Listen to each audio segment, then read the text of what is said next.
Prince Harry and Meghan Markle, the pay-per-view royals, landed in Australia today in a fake royal tour that they'll use to make money.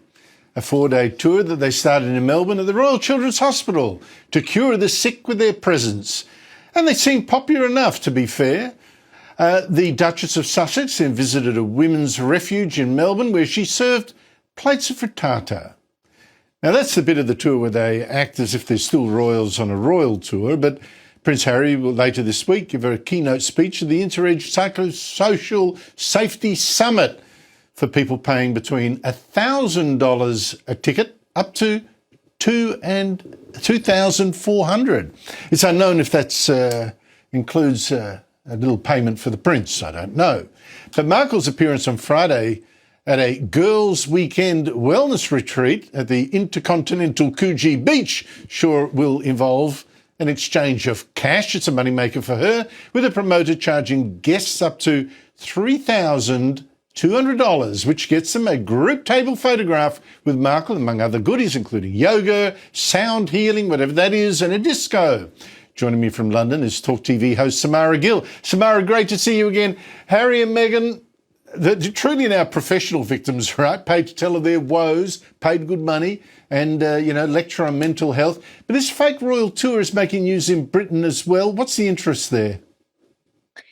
Look, Andrew, it's not so much interest, it's horror at seeing the Australian people taken for an absolute ride. And the Australian taxpayer, might I note, at the behest of Harry and Meghan's sort of trash for cash tour. That is what it is. And, in The Windsor Legacy, a book by Robert Jobson, who's a royal commentator, a friend of mine, he wrote that on Meghan's last tour, which was a massive success by all means, they announced the birth of Archie. They were very popular. That was sort of seen as the pinnacle of their popularity. Meghan said, and I quote to a staff member, "I can't believe I'm not getting paid for this."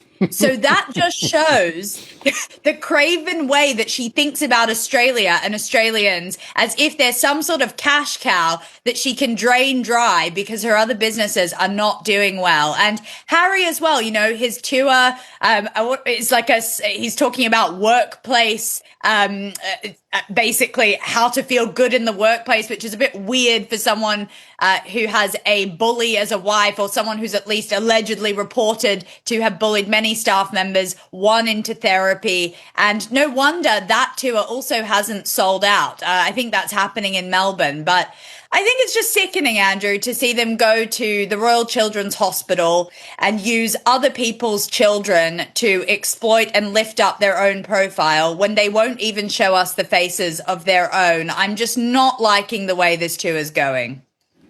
It strikes me, so they go to a Royal Children's Hospital and the children, I guess most of them, would have to be told who the hell is standing by their bedside making cooing noises at them. I mean, please smile. It's a prince, Harry, Yes. Harry at least is going to think. Yeah, exactly right. Harry is, at least probably in my view, going to look forward to a break from his legal woes in Britain, Samara, where he's being sued for defamation by the very charity he co-founded and was patron of. Now, what's the issue here? What's the beef? You're right. It's even hard to say that sentence without sort of seeing the charade of it all. I mean, the beef is Exactly.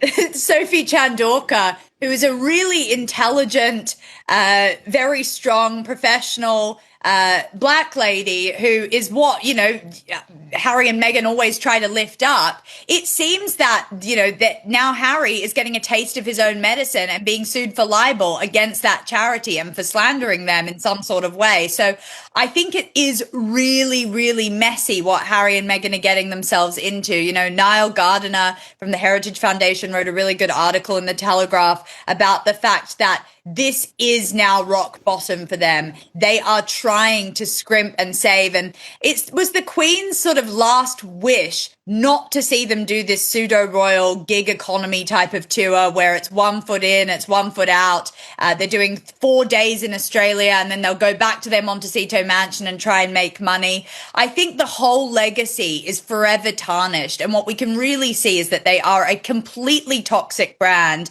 And they're leveraging the kindness of Australians for weakness. Yeah, well, being sued for defamation by this charity, this one will come out of his pocket, maybe when he can least afford it. Meanwhile, you've got royal biographer Hugo Vickers claiming that the late Queen was actually scared or worried that Harry and Meghan Markle, in one of their other grifts, was secretly recording her. They were secretly recording her for their Netflix documentary. There's no proof of this, of course, but, or I don't know, could it actually be true that they would stoop to that sort of thing? Well, I don't know, Andrew. It's almost as if there was a book that was written and circulated by Harry that basically aired the entire history of the royal family's dirty laundry out to the public.